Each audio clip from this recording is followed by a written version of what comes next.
Alam niyo ba na mahilig ako sa mga loans kasi binibuild ko yung credit history ko.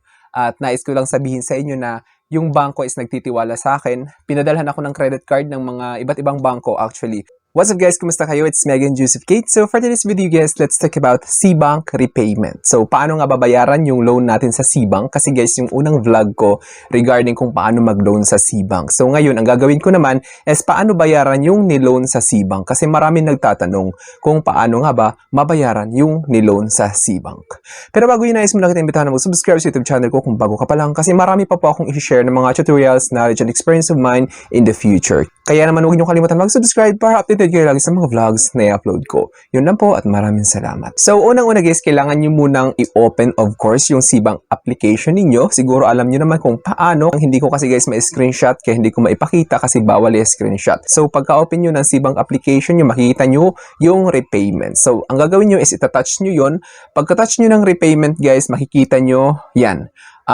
Repayment kung magkano yung kailangan yung bayaran, nakalagay total outstanding due BHP 3,809.75 due in November 15, 2024. So hindi pa siya due actually kasi November 15 pa. Nagre-record ngayon ako is November 11 pa lang.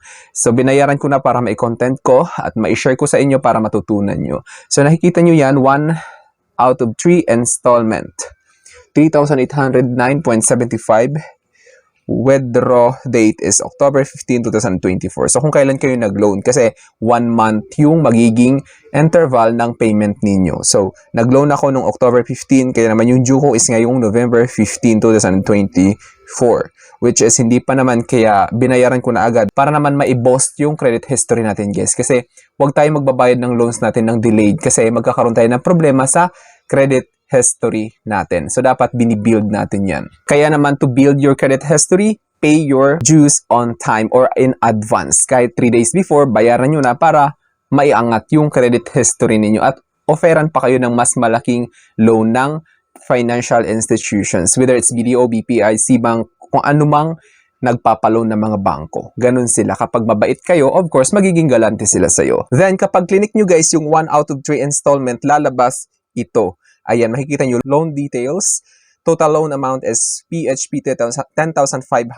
So, loan details, ayan, nakikita nyo naman, monthly installment details. So, 1 out of 3, 15 November 2024, which is yung loan kong 10,500, 3 months to pay siya. Kaya naman divided into 3 plus the interest, of course. Kung nakikita nyo, November 15, 3,809 hanggang January 15, 2025 yan. So, kung gusto niyo na bayaran ng buo para hindi na kayo mamroblema ng loan ninyo, pwede niyo bayaran ng buo agad.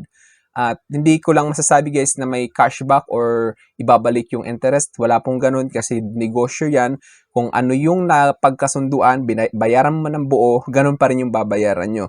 Pero mas maganda, bayaran nyo na ng buo. At least, wala na kayong poproblemahin kung may pera naman na kayo. Then, ayan, nakikita nyo, kapag i-click nyo yung loan details, makikita nyo, ayan, withdraw date, kung kailan kayo nag-date, kung kailan kayo nag-withdraw, of course. Then, yung loan duration, 3 months lang. Then, yung repaid amount, wala pa, 0. So, walang processing fee si C-Bank, which is maganda. Then, yung documentary stamp tax is 19.85. Monthly installment is 3,809.75. Yung purpose is bills, rent, payment. So, loan contract, kung gusto nyo basahin yung contract, pwede nyo basahin. Then, ngayon, since magbabayad kayo, balik kayo ngayon doon sa repayment page. Then, i-click nyo yung repay. Pagka-click nyo ng repay, guys, ayan, lalabas yung confirm payment. So, payment PHP 3,809.75. Current due is 3,809.75. So, payment method is via C-Bank account.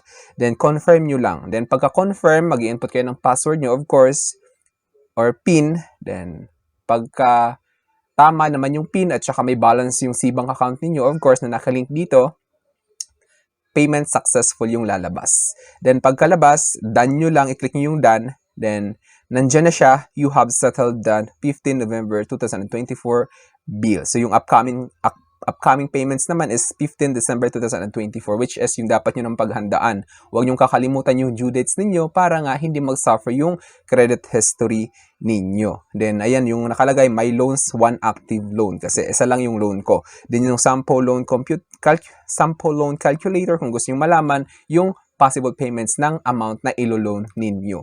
Then kapag nakabayad kayo, lalabas diyan successful CBank credit repayment, successfully paid 3,800.75 for CBank credit. Your remaining amount due is 0.00.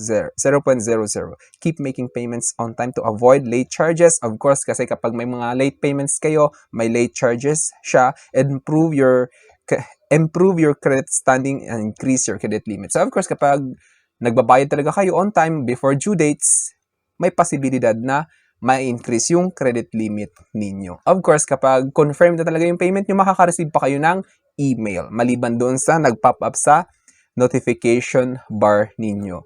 Nakalagay dito sa email, successful CBank credit repayment, CBank PH alerts, CBank Aurora Bank. Dear Joseph, we have received your repayment of PHP 3,875 for CBank credit. So your remaining amount due is 0.00.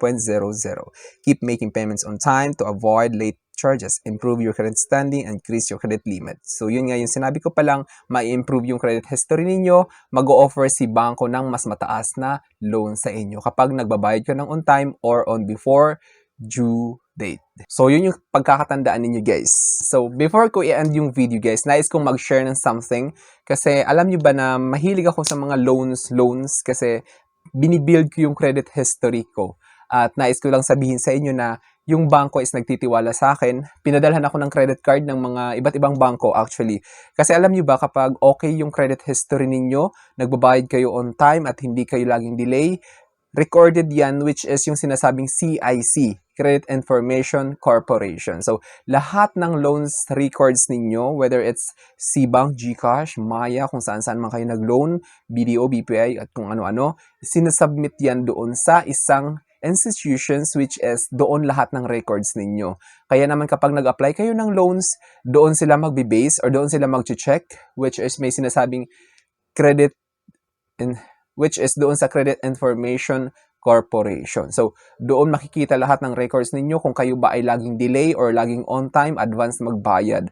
Kaya naman kapag yung records niyo dyan is medyo red flag, of course, decline kayo sa mga loans applications ninyo. Kung yung record naman nyo doon is mga magaganda at lagi kayong updated, lagi kayong on time, on or before due date, paid na kayo, yung mangyayari doon is hahabulin kayo ni bangko para mag-offer sila ng loan. Which is, yun yung maganda, nahahabulin kayo para pag-loanin kayo sa kanila. Mahirap kasi yung naghahabol sa inyo is yung mga naniningil. Kaya naman, ang dapat nyo gawin is bayaran nyo yung utang nyo on time para naman wala kayong problemahin in the future. So, I think that's all for now, guys. Thank you so much for watching. So, sana may na-share ako. And don't forget to subscribe for more videos. It's me again, Joseph Kate. Don't forget to subscribe for more videos. Bye-bye!